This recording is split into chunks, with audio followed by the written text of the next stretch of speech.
This is Lowell Observatory.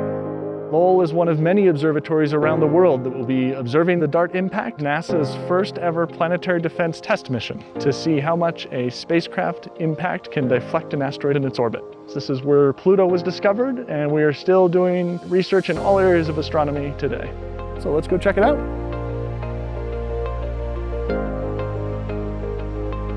This is the Pluto telescope, the telescope that was used to discover Pluto almost 100 years ago. So here we are at the Clark telescope. This is where Percival Lowell sat to observe Mars. Let's head on over to the Lowell Discovery Telescope about an hour south of Flagstaff, which is where we are going to be collecting data for the DART mission. And the reason we're all the way out here in the middle of this forest is that we have really dark skies here.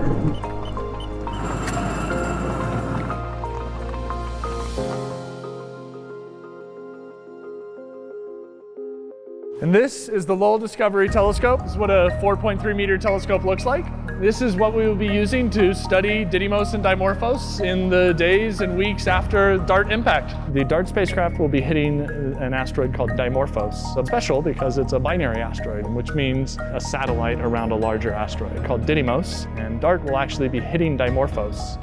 And what we will be measuring is how much DART changes the orbit of Dimorphos around Didymos. So this is an important test for planetary defense mitigation strategies in case we ever have to do this for real.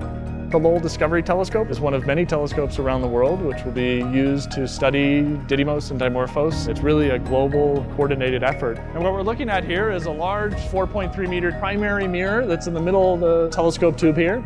Up at the top is a secondary mirror. The secondary mirror up top there is what is focusing the light down onto the instruments and allows us to take images with the camera that's located down at the bottom.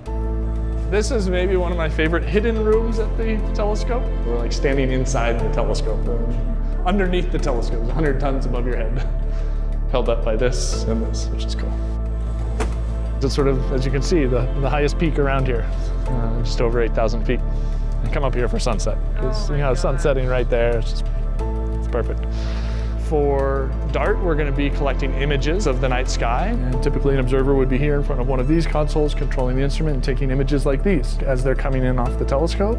DART is really a sort of before and after experiment. We need to understand the system before the spacecraft intentionally impacts, and then we have to understand what the outcome of that impact event is. As we watch from the Earth, Dimorphos will pass in front of Didymos and behind Didymos. What we will be doing with those images is measuring the brightness of Didymos in those images and looking at how that brightness changes. And those dips in brightness allow us to measure when these eclipses happen and measure the orbit period of Dimorphos. And so you have essentially a fixed star field here.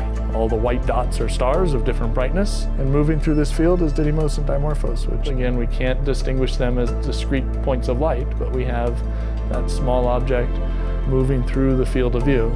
So after impact, we will then be able to go back and start observing intensely, looking for those mutual events, those eclipse events of Dimorphos passing in front of and behind Didymos. And on each one of these frames, we're measuring the brightness to assess whether or not it's undergoing one of these events where Dimorphos is passing in front of or behind, and using those to determine the orbit period of Dimorphos around Didymos. This is such a cool experiment. It's such a singular experiment. Using the ground-based telescopes like this one and others around the world to watch the system and see how it's affected by this impact event, because that's really what's going to give us the answer to what did DART do at the time of impact. And that will be exciting to see how that evolves over the days and weeks following that impact.